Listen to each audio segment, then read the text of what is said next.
ডাক পরে আপনার কষ্ট হয় যদি। সে আবু বকর কয় জীবনে কিছু করে নাই। তাবুকের যুদ্ধ, নবী আলাইহিস সালাম চাঁদা চাইছেন। চাঁদা, মুসলমান শোনো, চাঁদা চাইলে তো মাথা খারাপ হয়ে যায়। চাঁদা দেওয়াও সুন্নাহ, নেওয়াও সুন্নাহ। কেউ যদি মনে করে হুজুর এই চাঁদাবাজি করে কি দরকার মাদ্রাসা চালানো, আপনারা না দিলেও মাদ্রাসা চলবে যতদিন আল্লাহ চাইবেন। কেন নেই? নবী আলাইহিস সালামকে আবু বকর বলছেন, ইয়া রাসূলুল্লাহ, দুইটা ওট রেডি রাখছি, আমি পালতাছি অনেকদিন ধরে, একটা আপনারে হাদিয়া দিলাম।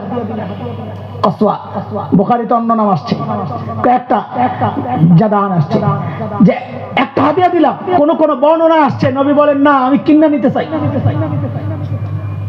না, এটা আপনার জন্য, কোন আমি কিনা নিব। তো মুহাদ্দিসরা লেখেন নবী কিনা নিতে চাইছেন কেন, আবু বকর হাদিয়া দিতে চাইছেন। তো লেখেন নবী চাইছেন হিজরতের মতো এত দামি আমলে নবীর কিছু অর্থ যেন খরচ হয়।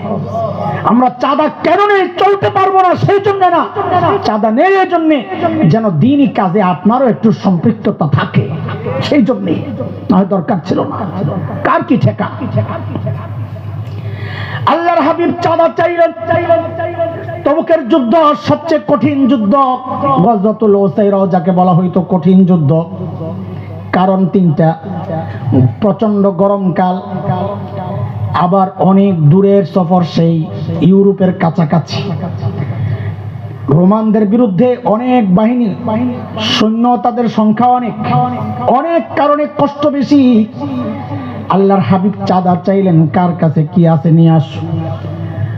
টাকাওয়ালা ওসমান 300 ওট পুরা বোঝাই কইরা নবীর কাছে নিয়ে আসছে, ইয়া রাসূলুল্লাহ আমার চাঁদা। কিন্তু আবু বকর ওমর কি চাঁদা দিব, গরিব মানুষ। তারপরেও হযরত ওমর চিন্তা করলেন, আবু বকর আজকে খাইছেন ধরা, আজকে আমি আপনারে হারায়া দিব, কারণ চাঁদার ব্যাপার আসছে। আমার গাট্টি আপনার গাট্টির চেয়ে আজকে বড় হবে, কারণ ঘোড়ার ডিম আপনার ঘরে নাই কিছু, আমি জানি। হযরত ওমর গেছেন দৌড়াইয়া ঘরে, সামান যা ছিল 2 ভাগ করছেন, অর্ধেক ঘরে রাইখা আরেক অর্ধেক কান্দে কইরা নবীর কাছে নিয়ে আসছেন, ইয়া রাসূলুল্লাহ আমার চাঁদা।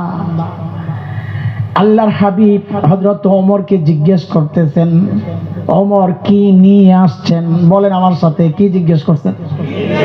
সবাই বলেন, কি জিজ্ঞেস করছেন? মনে রেখেন এটা, আবার বলেন, আবার পরীক্ষা লমু কিন্তু, কি জিজ্ঞেস করছেন? হযরত ওমর কয়, ইয়া রাসূলুল্লাহ ঘরে যা ছিল অর্ধেক লইছি, অর্ধেক রেখেছি।